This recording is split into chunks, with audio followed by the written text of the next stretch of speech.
अपने आप बताओ, बताइए आप।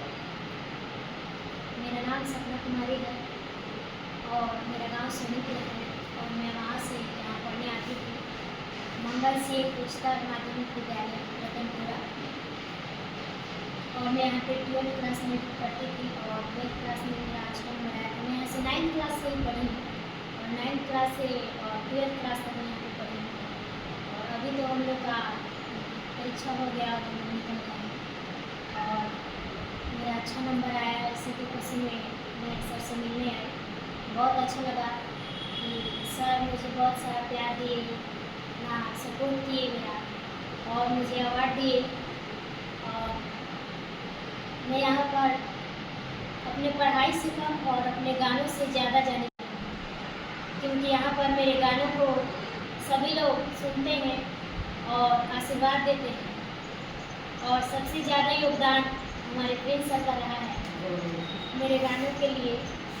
पहले तो ऐसा कुछ नहीं था, पहले भी मैं गाती थी लेकिन इतना कोई मेरे गानों को महत्व नहीं देता था।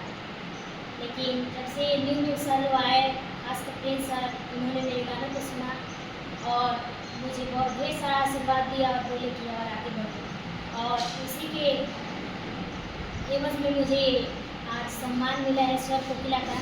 ऐसे तो मैं अपने आप को स्वर कोकिला नहीं मानती हूँ, लेकिन ये सब सर का प्यार है कि मुझे स्वर कोकिला बता रहे हैं। अच्छा सप्ता, ये बताइए, क्या बस सेल्फ स्टडी की थी या कहीं कोचिंग वगैरह की थी? विद्यालय की पढ़ाई सफिशिएंट था आपके लिए? नहीं, मैं कोचिंग कहीं भी नहीं की थी।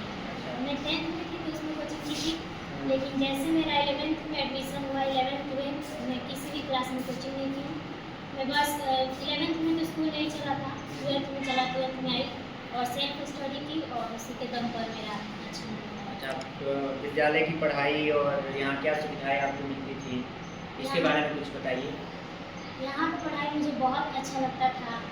सर लोग के पढ़ाने का स्टाइल, बच्चों को हंसाकर एक दोस्त के रूप में सभी सर लोग, हमारे अजय सर, हिंद सर, विजय सर, ज्योति मैम, सभी सर लोग हम लोग को बहुत अच्छे से पढ़ाते थे।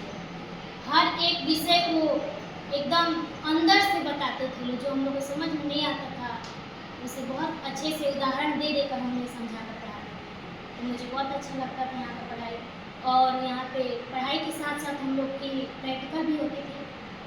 प्रैक्टिकल हम लोग को 5-6 बहुत सारे प्रैक्टिकल करवाए गए हैं और हम लोग का नोटबुक भी तैयार है। हम लोग अच्छे से प्रैक्टिकल किए थे और परीक्षा में भी हम लोग प्रैक्टिकल करके टीचर्स को दिखाए थे। अच्छा, क्या आप बता सकती हैं प्रैक्टिकल से आपको क्या नया लगा था, क्या कुछ सीखने को मिला था? हाँ, मुझे यही नया लगा कि अगर हम कहीं जाते हैं तो प्रैक्टिकल अगर किताबों में लिखा होता है तो केवल सुन लेते हैं, हम लोग पढ़ लेते हैं कि हाँ ये होता है, ये होता है।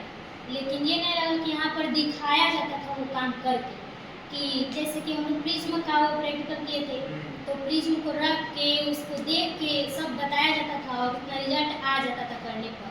और स्कूलों में ऐसा नहीं कराया जाता है, बस किताब में पढ़ा दीजिए, लिखा दीजिए, लेकिन यहाँ पे वो करके दिखाया जाता था। तो मुझे बहुत अच्छा लगा। बहुत बढ़िया सर सपना, आपसे मेरा एक सवाल है। ये आपका जो अवार्ड मिला है ये सपना कुमारी स्वर कोकिला के नाम से, ये साबित करता है कि आप स्वर में काफ़ी नामी हैं और स्वर में अच्छा मेहनत करती होंगी।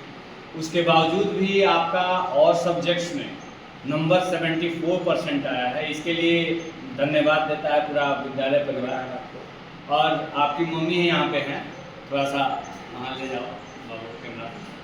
और उनके सामने हम आपसे पूछना चाहेंगे कि मम्मी का सपोर्ट आपको मिलता है, कैसे मिलता है, आप क्या आगे आपका भविष्य क्या रहेगा, उसमें मम्मी का योगदान क्या होना चाहिए? आप आगे क्या मेरे करना चाहती हैं? पूरे जीवन में मेरी मम्मी का तो सबसे पहले और सबसे ज़्यादा सपोर्ट रहा है।